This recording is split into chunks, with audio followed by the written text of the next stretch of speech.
ይህ የኢትዮጵያ ቴሌቪዥን ነው።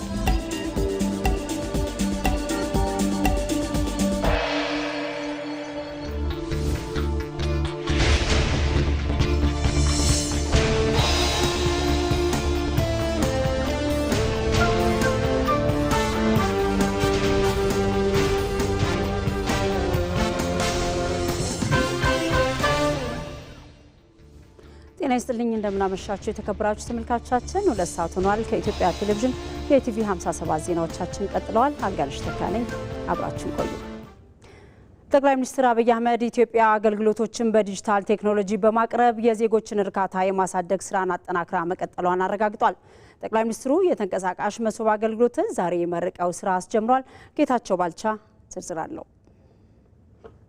ኢትዮጵያ በቴክኖሎጂው ምህዋር ውስጥ ራሷን ለማግኘትና የዜጎቿን እንግልት በዲጂታል ጥበብ ለመቀየር የጀመረችው ጉዞ አዲስ ምዕራፍ ላይ ደርሷል። የጊዜንና የቦታን ገደብ በመሻገር አገልግሎትን እስከ ደጃፍ የሚያደርሰው ይህ ዘመናዊ አሰራር የዜጎችን እንግልት የሚቀንስ ነው። በመሶብ የአንድ ማዕከል አገልግሎት የተገኘውን አስደናቂ ውጤትም ለአብነት ማንሳት ይቻላል። አገልግሎቱ አሁን ከቢሮ ባሻገር በአውቶቡሶች እናንተ አትምጡ እኔ ያላችሁበት እደርሳለሁ ብሏል። በጣም በቅርብ ጊዜ ነው ኢትዮጵያ ውስጥ በአንድ ሴንተር ብዙ ሰርቪሶች መስጠት የጀመርነው። ቢበዛ አመት ገደማ ይመስለኛል ከጀመርን ስራውን። በዚህ አመት ጊዜ ውስጥ በአንድ ሴንተር የጀመርነው ዛሬ 45 ገደማ ሴንተር ደርሰናል። በዚህ አመት መጨረሻ እስከ መስከረም ከ100 በላይ ሴንተሮች ይጠናቀቃሉ። ቢሮ ተገንብቶላቸው ሰው ሰልጥኖ ሲስተም ተጭኖላቸው ለማህበረሰቡ አስተዋውቀን ሰርቪስ ፕሮቫይድ እናደርግባቸው ሴንተሮች ማለት ነው። ባለፈው አመት ከ1 ሚሊዮን ሰው በላይ ሰርቪስ ተገልግሏል። 3000 ገደማ ሰርቪሶች መታወቂያ፣ የልደት ሰርቲፊኬት፣ ንግድ ፍቃድ፣ ፓስፖርት እንደሚባለው አይነት እያንዳንዱ ተቆጥሮ 3000 ገደማ ሰርቪሶች ቨርቹዋሊ ወይም ከአንድ ሴንተር ይሰጣሉ። ያ ግን በቂ አይደለም። 100 ሴንተር በተለይ እንደዚህ ያለው የሞባይል ያንን ሰርቪስ ሙሉ በሙሉ የሚሰጥ ግን የሞባይል ሰርቪስ ሲኖር ችግር ያለበት ከባቢ ላይ ሰው ከይመጣ ወደ ሰው ቀርበን ደግሞ ሰርቪሱን ፕሮቫይድ እናደርጋለን። ቨርቹዋሊ ለምሳሌ ኮልፌ በጣም መታወቂያ ኢሹ ካለ ወይም ፓስፖርት ኢሹ ካለ ብዙ ሰው ከኮልፌ ወደ ሴንተሩ ከሚሄድ እኛ ወደ ሴንተሩ ሄደን ቀድመን ችግሮቻቸውን ለይተን አውቀን ሄደን በአንድ ቀን በሁለት ቀን የተወዘፈ ነገር መፍታት እንችላለን። ለቀናት የሚንከራተቱ እግሮችና ለአገልግሎት የሚማጸኑ አንደበቶች ዛሬ ተንቀሳቃሽ የመሶብ አገልግሎት በሞባይል ስልካቸው ንክኪ ብቻ አገልግሎትን በደጃቸው ማግኘት እንዲችሉ ሁነኛ መፍትሄ ይዞ መጥቷል። ፋይዳ ዲጂታል መታወቂያም አገልግሎቱን ውጤታማ የሚያደርግ ዋነኛ ግብአት ነው። ከሞባይል መኪና ቀጥሎ ወደ ሞባይል መግባት አለበት። ሰርቪሱ በቀላሉ መገልገልም መቻል አለብን። ያ ደግሞ እንዲሆን ዲጂታል አይዲ ወሳኝ ነው።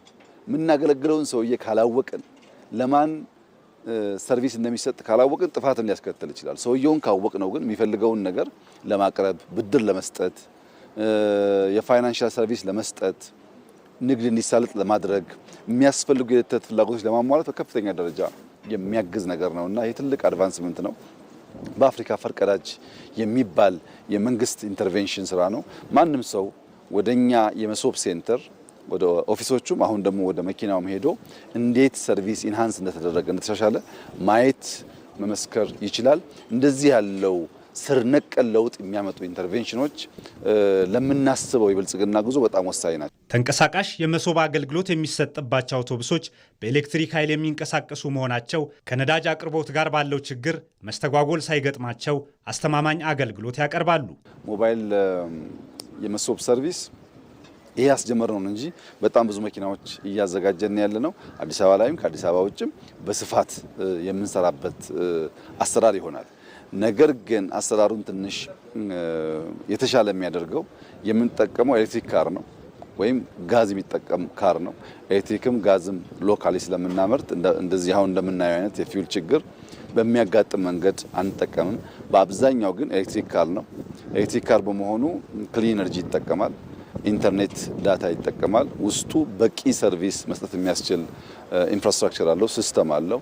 ሰው እየለመደ ሲሄድ ዩኒቨርሲቲዎች ጋር ሄደን፣ ሃይ ስኩሎች ጋር ሄደን፣ ገበያ ሰፈር ሄደን፣ ሰዎች ሰብሰብ ያሉበት አካባቢ ሄደን ሌላ ጉዳያቸውን እየፈጸሙ እግረ መንገድ መታወቂያ ያወጣሉ። ሞል ሄደው እየገዙ እዛው ፓስፖርት ያድሳሉ። ሞል ሄደው እየገዙ እዛው ንግድ ፍቃዳቸውን ያድሳሉ ማለት ላይፋቸውን ያቀልላቸዋል። የመሶብ አገልግሎት ኢትዮጵያ ውስጥ እያመጣ ያለው እርካታ በየጊዜው የሚነገር ስለሆነ እሱን አልደግመውም። ነገር ግን መስፋት አለበት፣ መለማመድ አለብን። ከሴልፎን ሰው እነዚህ ሰርቪሶች ማግኘት አለብን። የኢትዮጵያ ሁለንተናዊ የለውጥ ጉዞ በጥሩ መደላደል ላይ ይገኛል። የዲጂታል ቴክኖሎጂው መስፋፋት ደግሞ ይህንን በማገዝ በኩል ትልቅ ድርሻ እያበረከተ ነው። የሲቪል ሰርቪስ ሪፎርምም የዜጎችን የአገልግሎት እርካታ የሚያሳድግ ነው። ሰርቪሱ ሲፍታታ ሰው ከቤቱ ቢሮ የሚሄድበት ሰዓት 1 ሰዓት ሲሆንና 30 ደቂቃ ሲሆን አንድ አይደለም። እኛ በትራፊክ ማኔጅመንት መንገድ አስፋፍተን ከእያንዳንዱ ዜጋ 10 ደቂቃ በቀን ብናተርፍለት 10 ደቂቃ ስጦታ ሰጠነው ማለት ነው። ሰውየው በህይወቱ ላይ የሚባክን 10 ደቂቃ ሰጠነው ማለት ነው። በገንዘብ ቢለካ ብዙ ሊሆን ይችላል። ያችን 10 ደቂቃ ተጠቅሞ መነገድ፣ ማትረፍ፣ ማረፍ የፈለገውን ነገር ማድረግ ይችላል። ሲደመር ደግሞ ብዙ ቀናት ይሆናሉ። በዚህ አግባብ የሰውን ሰርቪስ የሚያገኝበትን ጊዜ ማሳጠር፣ ሰርቪሱን አውቆ በቀላል መንገድ እንዲያገኝ ማድረግ፣ ንግድ እንዲያሳልጥ ማድረግ እንደ ሀገር ከፍተኛ ጠቀሜታ ያለው ጉዳይ ነው። የሲቪል ሰርቪስ ሪፎርም አካሄዳችን ስትራቴጂውን ካወጣን፣ አመራር ካሰለጠን፣ ሲስተም ዴቨሎፕ ካደረግን በኋላ እየሄንበት ያለው ፔስ በጣም ደስ የሚል ነው። ቴክኖሎጂ ሪስፖንድ እያደረገ ነው በሁሉም ሴክተር። በተለይ ሰርቪስ ላይ የመጣ ያለውን ለውጥ አፋጥነን በሚቀጥሉት 2-3 ዓመታት በተሟላ መንገድ ሰዎቻችን ከያሉበት ስፍራ ሆኖ ሰርቪስ የሚያገኙበትን ነገር ለማምጣት ጥረት ይደረጋል። አገልግሎትን ከቢሮ ወጥቶ እስከ ደጃፍ ድረስ የሚያደርሰው ይህ ተንቀሳቃሽ የመሶብ አገልግሎት አሰራርን በማዘመንና ግልጽነትን በማስፈን ረገድ አዲስ ምዕራፍ የከፈተ ነው። ይህም ኢትዮጵያ ቴክኖሎጂን በመጠቀም የዜጎቿን የዕለት ተዕለት ሕይወት ለማቅለልና ብቁ የዲጂታል ማህበረሰብ ለመፍጠር የጀመረችው ጉዞ ስኬታማ መሆኑን ማሳያ ነው። በአዲስ አበባ ከተማ የጀመረው የተንቀሳቃሽ መሶብ አገልግሎቶች ወደ ተገልጋዩ እየቀረቡ ስለመምጣታቸው ማሳያ ነው። በአዲስ አበባ ከተማ በይፋ ስራ የጀመረውና በአውቶቡስ በመንቀሳቀስ አገልግሎት የሚሰጠው ተንቀሳቃሽ መሶብ ብልሹ አሰራሮችን ከማስቀረት ባለፈም የተቀላጠፈ አገልግሎትንም እውን ማድረግ የሚያስችል ነው። አስማረ ብርሃኑ ተጨማሪ አለው። በመንግስት ተቋማት የሚሰጡት አገልግሎቶች እንግልት የበዛባቸው ለብልሹ አሰራር የተጋለጡም ነበሩ። ለአንድ አገልግሎት የበዙ ተቋማትን በር መርገጥና በእነዚህ ተቋማት ባልዘመነ አገልግሎት አሰጣጥ ለጊዜ ብክነትና ሙስናን ለመሳሰሉ ብልሹ አሰራሮች መጋለጥም የተለመደ ሆኖ ቆይቷል። ይህንን የቆየና የብክነት አሰራር ታሪክ ለማድረግ ታዲያ የመሶብ የአንድ ማዕከል አገልግሎት በመላው ኢትዮጵያ በሚገኙ ከተሞች በመተግበር ላይ ይገኛል። እንደ አዲስ አበባ ከተማ አስተዳደርም ይህ አዲስ እሳቤ መተግበር ከጀመረ ወዲህ በ6 ማዕከላት 150 አገልግሎቶችን በአንድ ማዕከል እየተሰጠ ይገኛል። በዚህም የተገልጋዮች እርካታ በስፋት ታይቶበታል። በአዲስ አበባ የጀመርነው ሀገር አቀፉ በክቡር ጠቅላይ ሚኒስትራችን ከተጀመረ በኋላ ነው። ከዛ በተሰጠው ፈጣን አቅጣጫና የስራ መመሪያ ሁላችንም ክልሎችም ከተማ አስተዳደሩም ጀምሮ ነበር። ባለፈው ጳጉሜ 5 የመጀመሪያውን የማዕከሉን ጀመርን። ከዛ ቦሌ፣ ልደታ፣ ቂርቆስ፣ አዲስ ከተማ፣ ጉለሌ እያልን ወደ 6 ማዕከላትን ከፈትም ማለት ነው። በእነኚህ ማዕከላት ከ150 በላይ አገልግሎቶች ወደ መሶብ አንድ ማዕከል አገልግሎት ገብተዋል። ወደ 150 ሺህ የሚሆኑ ተገልጋዮች ተገልግለዋል። እነኚህ ተገልጋዮች ከ98 እጅ በላይ መርካታቸውን ተናግረዋል። ይሄ እርካታ የሚለካው ራሱ ሲስተሙ ነው።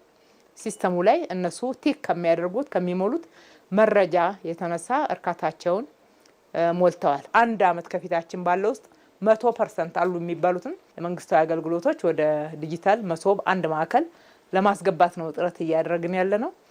ያልተከፈተባቸው ክፍለ ከተሞች አሉ። ከሚያዝያ መጨረሻ እስከ ግንቦት አጋማሽ ድረስ ወደ 5 የሚደርሱ ተጨማሪ ክፍለ ከተሞችን እንከፍታለን። ይህ አሁን በይፋ የጀመረው ተንቀሳቃሽ የመሶብ አገልግሎት ደግሞ አገልግሎት ወደ ህዝብ እየቀረበ ስለመሆኑ ማሳያ ነው። አንተ የትኛው ክፍለ ከተማ ነው፣ የትኛው ወረዳ ነው፣ በራስ ወረዳ ተገልገል፣ በራስ ክፍለ ከተማ የሚባል የሌለው እንደ ከተማ በተከፈቱ ማዕከላት ከየትኛውም ክፍለ ከተማ ከየትኛውም ወረዳ መጥቶ መገልገል የሚቻልበት ዩኒፋይድ የሆነ በአንድ ሰርቨር ስር በአጠቃላይ ዳታዎቹ ተይዘው አገልግሎት የሚሰጥበት አግባብ ነው የተተገበረው ማለት ነው። ይሄ በአውቶቡስ እየተንቀሳቀስን አገልግሎት የምንሰጥበት አገልግሎት ወደ ህዝብ ነው እየሄደ ያለው ማለት ነው። ህዝብ ወደ አገልግሎት መውሰጃ መስሪያ ቤቶች ከሚመጣው በተጨማሪ መንግስት ራሱ ህዝብ ወዳለበት ቀረብ ብሎ ራሱ ሄዶ አገልግሎት የሚሰጥበትን አዲስ የሆነ የአገልግሎት አሰጣጥ የምስራች ወይም ደግሞ ትልቅ ብስራት ነው ለህዝባችን ይዘን የመጣ ነው። በይፋ ስራ የጀመረው ይህ ማዕከል በኤሌክትሪክ ቻርጅ የሚሰራ የሶላር ኃይልም የተገጠመለት በመሆኑ ይስተዋል የነበረውን የአገልግሎት መቆራረጥ ችግሮችን የሚያስቀር ነው። አውቶቡሱ እንደምናየው በኤሌክትሪክ የሚጠቀም ነው። መብራት ጠፋ አይባልም። ሶላር አድርገነዋል። ባትሪው ቻርጅ የሚደረግ ነው። ትልቅ ባትሪ አለ። ኢንተርኔት በሳተላይት ወይም በአንቴና እንዲያገኝ በተንቀሳቀሰበት በየትኛውም ቦታ የኢንተርኔት መቆራረጥና የኮኔክቲቪቲ ችግር አጋጠመ እንዳይባል በተሟላ ሁኔታ ነው እዚህ የተሰራው። ገቢዎች ቲን ነምበር ማውጣት ላይ፣ ንግድ መንጃ ፍቃድ ማደስ አዲስ ማውጣት የመሳሰሉት ላይ፣ የሮድ ፈንድ በሁሉ ማደስ ከዛ ጋር የተያያዙትን መንጃ ፍቃድ ማውጣት ማደስ፣ ፋይዳ ማውጣት ማደስ እንዲሁም የወሳኝ ኩነት የሲቪል ምዝገባ አገልግሎትን በዚሁ እንሰጣለን። ባንኮች አሉ። ቅድመ ክፍያዎች እዚሁ ያልቃል። ጤና አለ። መንጃ ፈቃድ የሚሆን ለሌሎች የጤና ቅድመ ምርመራ ስለሚደረጉ እሱንም እዚሁ በሞባይል ተንቀሳቃሽ አገልግሎታችን ላይ የሚሰጥ ነው የሚሆነው። ይህ ተንቀሳቃሽ የሞሰብ አገልግሎቶችን በደቂቃዎች ውስጥ መፈጸም የሚያስችል ትልቅ የአገልግሎት አሰጣጥ ሽግግር ሆኗል። የመሶብ ተንቀሳቃሽ አውቶቡስ አገልግሎት በሀገሪቱ እየተገነባ ላለው ዲጂታል ኢኮኖሚ ማሳያ መሆኑን የኢኖቬሽንና ቴክኖሎጂ ሚኒስትሩ ዶክተር በለጠ ሞላ ተናግረዋል። ቴክኖሎጂን ማዕከል ያደረገ አገልግሎት መስጠት ለዜጎች ምቾትና ለሀገራዊ እድገት ወሳኝ መሆኑንም አብራርተዋል። ከአንድ ዓመት ወዲህ የመሶብ የአንድ ማዕከል አገልግሎትን ላውንች አድርገን ወደ ስራ ካስገባን በኋላ ለዜጎች የሚቀርቡ አገልግሎቶች የመንግስት አገልግሎቶች ፈጣን፣ ዘመናዊ፣ ግልጽ እንዲሆኑ አስችሏል። በመሰረቱ አንድ ሀገር አንድ መንግስት ዘመናዊ ነው እንዲባል ከሚያስችሉ ገጽታዎች ውስጥ አንዱ መንግስት ለዜጎች የሚሰጠው የአገልግሎት ሁኔታ ያሰጣጥ ሁኔታው ነው። የዲጂታል ኢትዮጵያ 2030 ስትራቴጂን ለማሳካት እንዲህ ያለው የተቀናጁ የቴክኖሎጂ ውጤቶች ሚናቸው ከፍተኛ መሆኑን የገለጹት ዶክተር በለጠ ሞላ አገልግሎቱ በቴክኖሎጂ መታገዙም ለዜጎች አዲስና ዘመናዊ የስራ ባህልን የሚያስተዋውቅ በመሆኑ መሰል የቴክኖሎጂ አቅርቦቶች ይበልጥ ተስፋፍተውና ተጠናክረው መቀጠል እንዳለባቸው አሳስበዋል። ይህኛው ደግሞ ወደ ዜጎች የመድረስን ሀሳብ ይዞ የመጣ ነው። ይንቀሳቀሳል፣ ዜጎች ባሉበት አካባቢ ይሄዳል። ስለዚህ ባሉበት ሄዶ ሰርቪሱን ማድረስ ነው፣ አገልግሎት መስጠት ነውና ይሄ ጊዜን ከመቆጠብ አንጻር ባሉበት አካባቢ ሰዎች አገልግሎት እንዲያገኙ ከማድረግ አንጻር አማራጮች ማስፋት ነውና ዞሮ ዞሮ የዘመናዊ የዲጂታል ኢኮኖሚ ሲገነባ ዘመናዊ ሀገር ለመገንባት በሚደረገው እንቅስቃሴ ውስጥ እነዚህ አይነት ኢንፍራስትራክቸር ሲስተሞች በጣም ቁልፍ የሆነ ሚና ይጫወታሉ። ይህንን እያሰፋን መሄድ ነው። የመሶብ ተንቀሳቃሽ አውቶቡስ አገልግሎት መጀመር የአሰራር ቅልጥፍናን ከማረጋገጥ ባለፈ ሙስናና ብልሹ አሰራርን ከምንጩ ለማድረግ ትልቅ ፋይዳ እንዳለው የትምህርት ሚኒስትሩ ፕሮፌሰር ብርሃኑ ነጋ ተናገሩ። አገልግሎቱን ዲጂታል ማድረግ በዜጎችና በአገልግሎት ሰጪዎች መካከል ያለውን ቀጥተኛ ንክኪ በከፍተኛ ሁኔታ እንደሚቀንሰው ሚኒስትሩ አብራርተዋል። ከሰው ንክኪ ማራቅ እና ጊዜ ሰጥቶ ለእያንዳንዱ ስራ የሚወስደው ጊዜ ክሊር ሆኖ በዛ ጊዜ ውስጥ የሚያልቅበት መንገድ እንትን ካለ ሁለት ኢሚዲየት ውጤቶች ነው የሚያመጣው። አንደኛ ስራችንን ያፋጥንልናል። ሁለተኛ ግን በትክክለኛው የመንግስት መንገድ ከሄድኩ ብዙ ጊዜ ነው የሚፈጀው ማን ይችላል ይሄን የሚለውን በአንድ ቀን ያልቅልሃል፣ ሁለት ቀን ያልቅልሃል ከተባለ ግቦ ለመስጠትም እንትን ለማድረግም አይቸኩልም። እንትን አይደለም። ያኛው ሲያስመረው ነው ወደ ግቦ የሚገባውና ከዛ አንጻር መቼም አይ ቲንክ ከመንግስት አገልግሎት ጋር በተያያዘ ከተደረጉ ትልቅ ሪፎርሞች አንዱ ይሄ ነው። እንዲህ ያሉ የተቀናጁ የቴክኖሎጂ አገልግሎቶች መዘርጋታቸው የስራ ባህልን ለመቀየርና የዜጎችን አመኔታ ለማሳደግ የሚጫወቱት ሚና ከፍተኛ መሆኑን ገልጸው ህብረተሰቡም መብቱን ጠንቅቆ በማወቅ ለብልሹ አሰራር ተጋላጭ እንዳይሆን መልእክታቸውን አስተላልፈዋል። እኔ በመሰረታዊ መልክ እንደ ኢትዮጵያውያን የገጠመንን አንድ ትልቅ ችግር የምንፈታበት መንገድ ነው። ህብረተሰቡ ይሄንን በትክክል ሊጠቀምበት ይገባል። መንግስትም በተሻለ መጠን እንደዚህ በሞባይል የሚሆን በምን በሁሉም ቦታ አስፋፍቶ በቀላሉ ሁሉም ማህበረሰብ ሊደርስበት የሚችለው ካደረገው ምናልባት ይሄ መውጫ መግቢያው ያሳጣንን ሙስና እንዴት ነው ማቆም የሚቻለው የሚለውን ነገር መፍትሄ ለመስጠት በጣም ትልቅ እርምጃ ነው።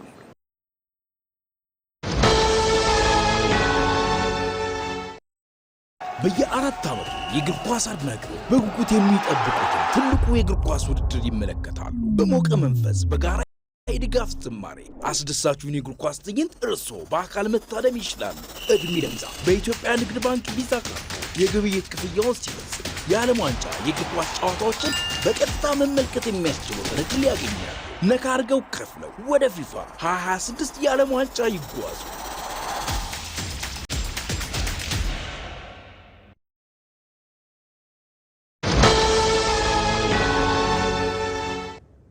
በመጨረሻም ስፖርት በእንግሊዝ ፕሪሚየር ሊግ 34ኛ ሳምንት ማንቸስተር ሲቲ ከሜዳ ውጭ ተጉዞ በርንሌን ይገጥማል። ምሽት 4 ሰዓት ላይ በተርፍ ሙሩ የሚያደርገውን ጨዋታ ማንቸስተር ሲቲ ካሸነፈ የፕሪሚየር ሊጉን መሪነት ከአርሰናል የሚረከብ ይሆናል። ከ33 የሊግ ጨዋታዎች 4ቱን ብቻ ያሸነፈው በርንሌ ደግሞ ዛሬ ከተሸነፈ በዚህ ሳምንት ወደ ሻምፒዮንሺፑ የሚመለስበት የመጨረሻው ጨዋታ ሊሆን ይችላል። በርንሌ ከማንቸስተር ሲቲ በተገናኘባቸው የመጨረሻ 19 ጨዋታዎች ያሸነፈው አንዱን ብቻ ነው። አርሰናል በተከታታይ በሊጉ መሸነፉን ተከትሎ ልዩነቱን ያጠበበው ማንቸስተር ሲቲ የፕሪሚየር ሊጉን ዋንጫ ለማንሳት ከመድፈኞቹ ጋር እስከ መጨረሻው የሚፎካከር ይሆናል። በምሽት ጨዋታ ሩበን ዲያዝና ሮድሪ በሲቲ በኩል በጉዳት የማይሰለፉ ተጫዋቾች ናቸው። በተመሳሳይ ምሽት 4 ሰዓት ላይ ሊድስ ዩናይትድ ከቦርንማውዝ የሚጫወት ይሆናል።